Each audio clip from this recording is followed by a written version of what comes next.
Everybody, and welcome back to MotoGP 14, episode 3 here now. Recording this one directly after the second episode because I'm busy and productive like that, apparently. Right, coming off last time in Austin where we managed to come in 4th, which was a great result. We're moving on now to the brand new Grand Prix of Argentina circuit. Another track sponsored by Red Bull, good lord. Red Bull are just sponsoring everything these days, it's ridiculous. Moto3 teams, drivers in Le Mans, Formula 1, the X-Fighters, the Air Race, they're taking over the world, Red Bull, it's ridiculous. So my position is 8th in the championship, because you noticed to see I came 4th in America, which was great. Nearly had 3rd, but just beaten for the line in the end. So they're saying I should come in 15th again, 15% distance, only the race I'm going to do. So yeah, hopefully this will work out nicely for us. This is the first time I've ever gone around Argentina. Ever. As you may know, this was a brand new track put on the calendar for this season, so hopefully it will work out nicely. I was good at school, I was good at lots of other things, but I wanted to race fast, really fast, on a motorbike, and I did. Just think if I'd never given it a try.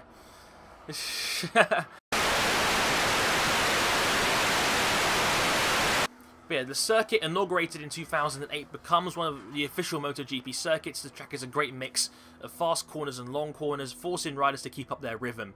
This layout, together with the careful position of the bleachers, guarantees a thrilling race for spectators. Hello and welcome. And it's a wet race.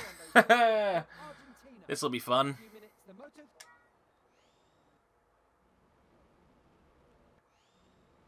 Okay, so it's a wet race, obviously wet tyres and whatnot. Right, so we put 1 point towards the engine again, so we're going to keep doing that. We want that engine upgrade.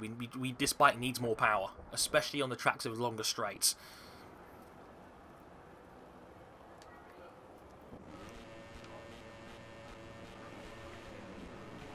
Okay, ready? Let's go. I have no idea what's going to happen here.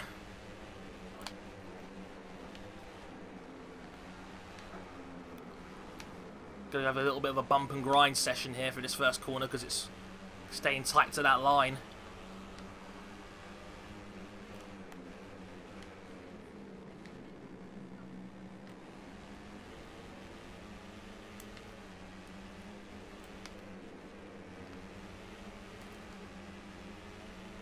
Okay, let's see what we got down this back straight now up to the 12th place.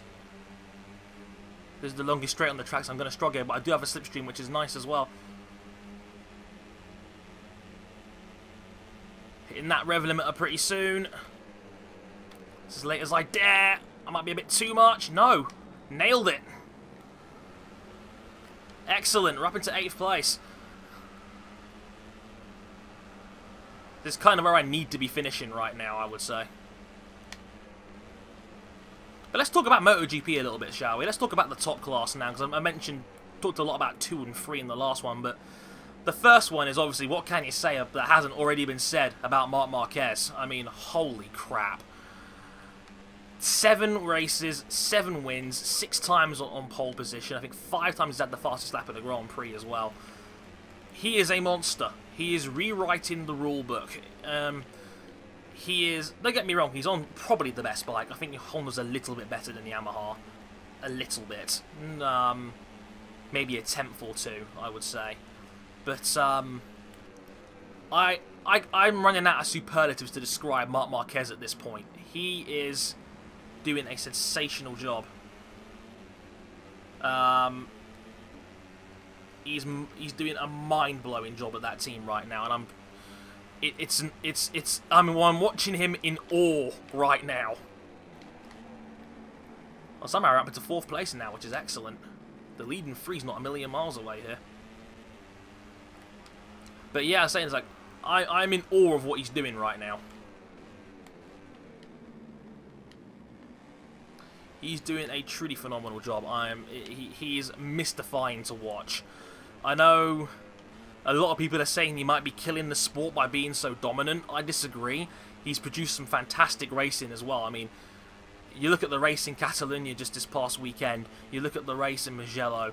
You look at the race, what's the other one here? And Qatar as well with Rossi as well. If you look at it overall, when you look at it like that, it's quite clear that he is doing a stunning job right at the moment. And it's not like he's producing boring races either. He's not that much better than the rest of the field, but he's just got that little bit more that gives him that winning edge. It's like he's got an extra 2/10 in his back pocket whenever he needs it. And that's probably the most impressive thing about his run at the moment, is that, you know, this is the most loaded field I think in MotoGP history this year. And he's just got that little bit more when he needs it most to get the difference and get the win. I mean, if you look at the win in Qatar, the win in Mugello, and the win at Catalonia, what did they all have in common? They all had in common was that Marquez led the final lap and didn't give his opponent an inch. Clutch last laps. In Rossi, his best lap of the race was right at the end. You can't get any better than that, given he was on tyres that are 25 laps old, or you know, 15, 20 laps old, or whatever. That's just incredible. But yeah, I mean, I'm in awe of him. He's doing a brilliant job, and there is definitely a chance he does the clean sweep. I mean, that would be beyond words if he does that. That wouldn't just be the best season in MotoGP history. That would be one of the best sporting achievements I think I have ever seen if he could pull that off. Even so, he's got one hand on the championship already.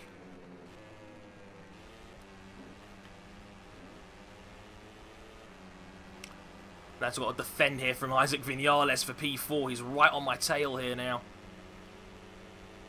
I'm going to let him through here. I'm going to try and pass him under the brakes. I'm going to get a nice little toe off him here.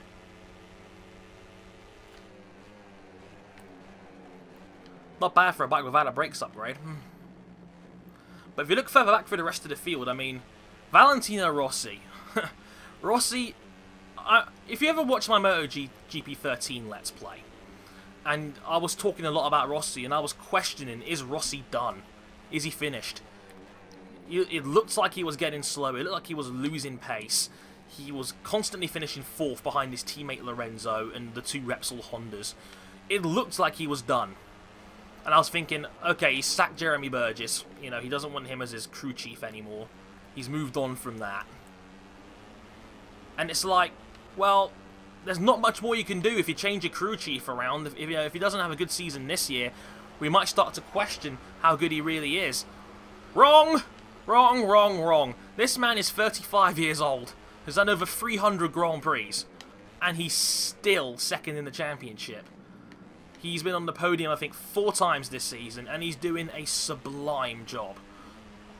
Rossi is just, you know, destroying Father Time right now, and he's doing a brilliant, brilliant job. And again, the Rossi fans should be proud. He may not be winning yet, but he's got a chance of winning any Grand Prix he goes to. His starts have been phenomenal. His race pace has been superb all season, and he's doing a brilliant job. Speaking of which, we came in 4th again. Hooray! Excellent.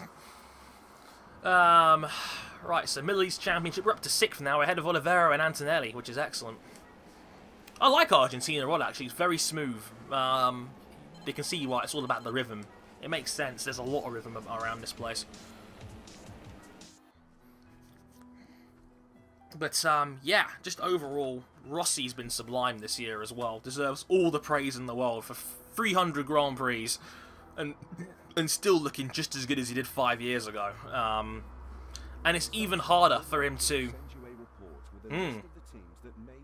Hello. Okay, basically, we'll talk more about Rossi again in a minute. This is an option now, where you got to look for a new team. You tell your manager which team would you prefer to go with if the opportunity came up. Seen the teams here. Some of the teams, as you can see, require the DLC, which isn't out yet, not till, like I said, next week. Having a look here. The Avant team. CIP, don't want really anything to do with them. SIC's not bad. Can't go with Calvo yet. Can't go to Red Bull KTM, which is a bit annoying. Junior Fun and Go, Antonelli's lot. Or do I want to go with the Red Bull sponsored?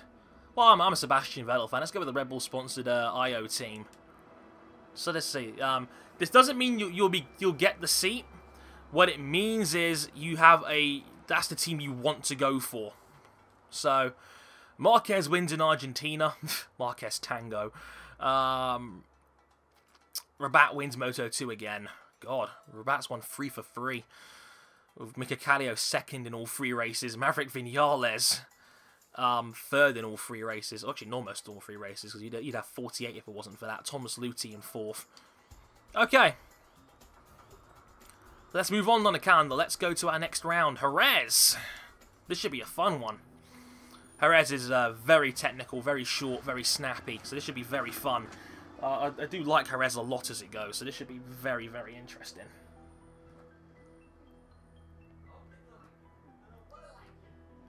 So, round 4. We're now 6th in the championship after a decent 4th there in Argentina. As you know, I spend most of my time speaking with managers from other teams trying to get better contracts for you. A few weekends before we negotiate a contract, I will contact you to ask you if you have a particular team you'd like to ride with. At that point, I will try my best to get them to offer you a contract. It's all up to you. You can also decide to stay in your current team. So yeah, basically that's a little bit of a tweak on the old contract system, but it's not that much different from the last one. Just keep doing what you're doing and you'll probably be alright. Okay, Jerez, let's go. Round 4, the first, or should I say, yeah, it's the first of 4 Spanish Grand Prix on the calendar. Jerez, Catalunya, Aragon, and the season finale at Valencia. Talking about other stuff, basically in the MotoGP season right now.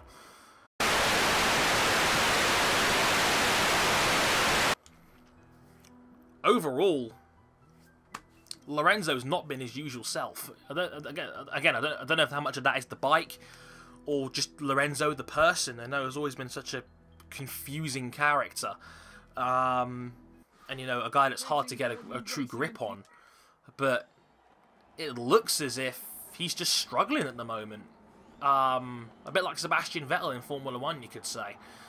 Able to keep the engine upgrades going on, but yeah, that's been one of the biggest surprises this season, that Lorenzo is just not in it right now. And you know, Rossi and Pedrosa look a little bit more comfortable in that fight for second.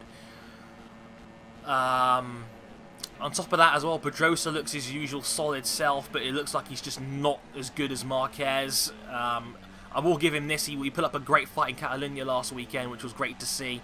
Well, I think Pedrosa's just not... Oh god, this happens every race now!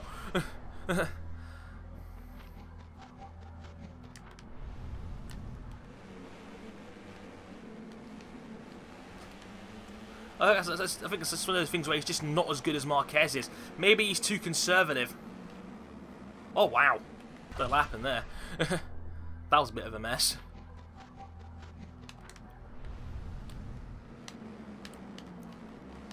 Ooh. There's Karel Haneker in the way again.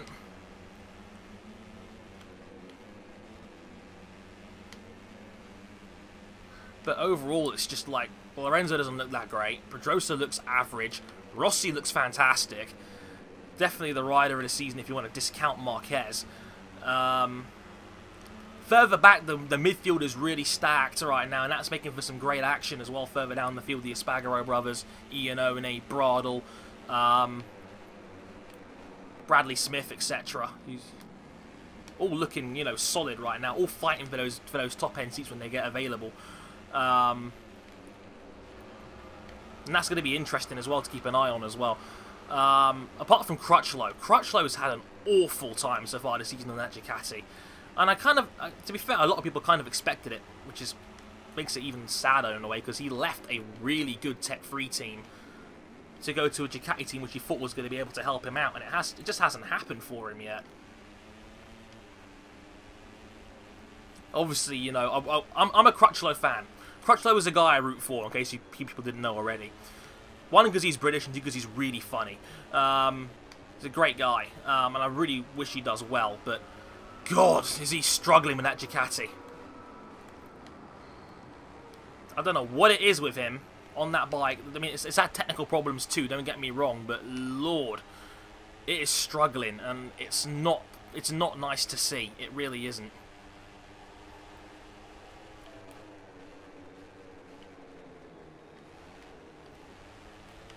Also, my laptop says I've got 10% battery power left, which is not a good sign.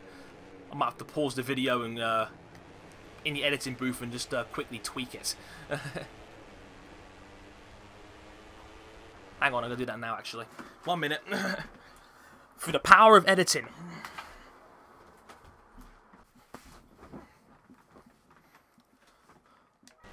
Okay, we're back. Behold the power of my really fast draining laptop, I guess.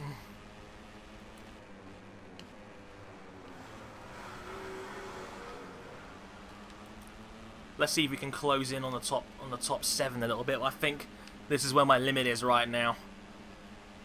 Hopefully these guys fighting can slow each other down, which would be quite nice. Ooh. Bit on the gravel there, but got away with that.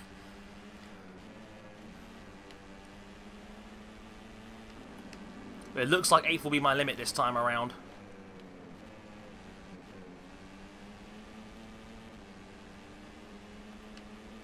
I'm trying really hard because I do actually really like Jerez as a track.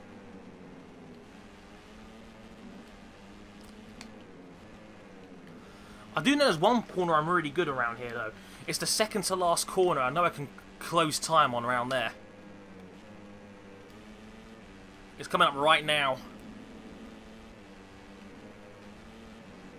Actually, I can take that one flat, which definitely helps.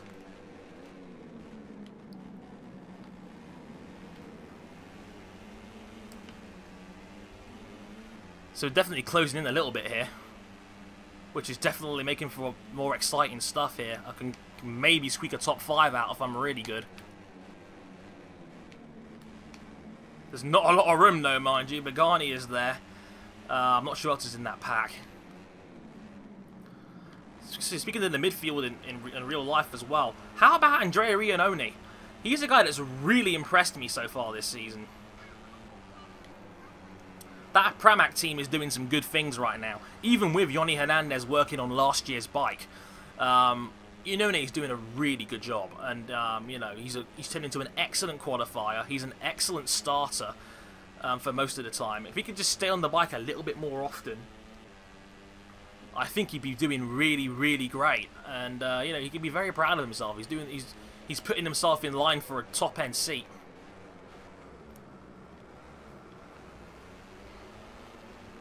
So, you know, much props to him. That was a, you know, he's doing a brilliant job. He's my vote for most improved rider, for sure. That, again, the whole team in general is doing a brilliant job getting Iannone up the field a little bit.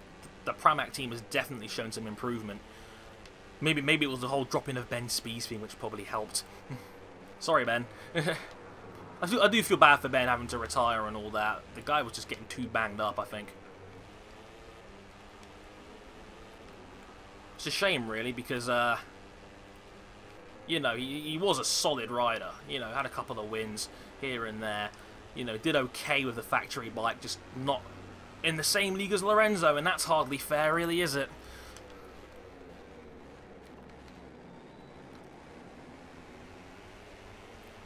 I think as much of a run out of that last corner as possible, but no, not going to happen. Going to finish in 7th place, just behind the rest of the field. That was really close. I think I was Danny Kent there, and Antonelli, and the other guys there. So we were close. We were close. Fenati beats Miller by 17 thousandths. Jacob in 3rd, just ahead of Isaac Vinales. Francesco Benaglia there. Danny Kent and Niccolo Antonelli, 5, 6, and 7. With me finishing in 8th. I'll take that. That was pretty good. And look at that, Fenati and Miller dead level in the championship on 90 points each. I'm guessing that's 2 wins and 2 second places. But let me know what you think of the MotoGP season so far. I'd love to hear what you guys have to say as usual. I'd love your opinions as ever. I love your comments and feedback. I hope you guys are enjoying the series. as much as I am. I'm loving doing this right now. I'm having a lot of fun with this game. And having a lot of fun, you know, just making videos of it, really. It's just nice to get away from Formula 1 for a little bit. And, you know, I want to be as well-rounded a video maker as possible, not just talking about Formula 1 all the time, or just talking about gameplay and locked tyres and you know, moaning about how Codemasters could be making a better game, but etc, etc. You know, but, you know, you've got to make it work for you at the end of the day, you know. So, on that note, we will leave it there. I hope you guys enjoyed the episode, and I'll catch you back next time for episode 4. Until then, I've been Harrison101. Thank you very much for watching, and I'll catch you guys next time. Sayonara.